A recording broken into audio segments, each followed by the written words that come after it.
and there will be many earthquakes. So actually, earthquakes are increasing in frequency, not in the last 20 years, but since the, 1,000 years ago until now, since the Prophet ﷺ spoke this hadith until now, earthquakes are increasing and becoming more and more frequent. And what's amazing is that we get worldwide somewhere from 13 to 15, about 15 or so major earthquakes per year, over 7 on the Richter scale, which is really major. We get about 13 to 15 of those every single year, and that's no joke. Anyways, but that shows you the earthquakes becoming more frequent, and they're also at a larger scale. For those who are interested, in Chile in 1960, this was the largest earthquake to strike in recent years, and it was 9.5 on the Richter scale, which is something else. Now look at this one. This next one is very interesting. It is in the book of Muslim by Abu Hurairah radiallahu anhu. He narrated that the Prophet sallallahu alaihi wasallam said, "The hour will not be established." And many of these hadiths start by saying the hour will not be established, meaning the day of judgment will not happen until wealth is plentiful to the extent that a person will want to give the zakah of their wealth but will not find anyone to accept it. Alright, that's kind of clear, doesn't need much explanation. There'll be so much wealth that you won't find a poor person to accept the zakah of your wealth. But that's not the part we want from the hadith. We want this second part. And until the Arabian Peninsula returns to gardens and rivers. Until the Arabian Peninsula returns to gardens and rivers. So this is something that you can say has started to happen in our lifetime, but will get more pronounced as time progresses. But it's beautiful. I mean, the Prophet ﷺ spoke this hadith 1400 years ago. Now, what's interesting is that some scholars mention there were some parts of the Arabian Peninsula at the time of the Prophet ﷺ, there were some parts of the Arabian Peninsula were like forests, because there were just had such thick vegetation. But for the most part, it's sand and it's sand dunes and it's desert. And it's amazing that someone will be living in this desert 1400 years ago and he will say that this place is going to return to become green. That means it was green. There's just no way someone would know that back then unless he was a genuine Prophet sallallahu alaihi wasallam. So if you explore this issue, was the Arabian Peninsula green? You'll find some good evidence to that, and actually some very clear evidence. Well, the clearest one is right in our face. I mean, there's archaeological evidence.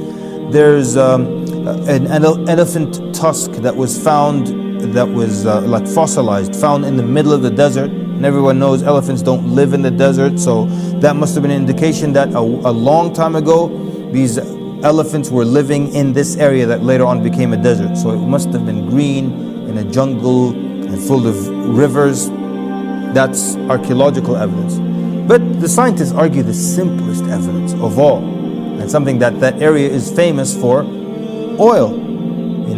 What is all this oil that is in Arabia? It's at some point things that were carbon-based life forms, and over time this is what happened to them. But that's the biggest proof that there were living things there. So we don't really need to go too deep into that. I remember one of the scientists said that it is a scientific fact that it will turn green again. And maybe you've seen some videos. Just a few months ago, someone sent me a video of a man driving by. He's on the highway and he's just has his phone at the window, and he's just filming, mountain after mountain, or like small mountains, and he's just passing by them, and they're just all yellow, sandy, rocky, dry. And then he's on the same highway after the rainy season, and they're just green from the base all the way to the tip, completely green. And the car is just flying by, and every one of those mountains is completely green. Every inch of it is green, and it's just filming it. So, and then there are other videos, and this is something that's been known for a while, that there are rivers under the deserts. And sometimes people will like dig and find water sources that will just flow and become like rivers in the desert. There are many interesting videos online if you look them up. But it's just amazing that 1400 years ago, and Nabi Sallallahu Alaihi Wasallam said that that the hour will not be established until Arabia returns to gardens and rivers. And this is proof that he was a genuine prophet sallallahu alaihi wasallam. But also scientists mentioned that the climate in Arabia is getting cooler. They are getting a lot more rainfall each year. So that is a known issue, and it's happening, and it will continue to get more pronounced as time progresses. All right, this next one, and again, if you're confused, we're trying to go through a good number of them every day. So by the time the month is over, inshallah, we've covered a good number of the minor signs and all the major signs before the Day of Judgment. All right, this one here, narrated by Bukhari and Muslim, rahimahumullah, and by Abu Hurairah radiallahu anhu, the Prophet sallallahu alaihi wasallam said that time will become close. That's what we want from this hadith. But let's read all of it. Time will become close, actions will decrease, stinginess will be the norm, and killing will become prevalent. All right. So the scholars discussed, and the main reason I'm mentioning it is because of the time, or due to that. Time will become close.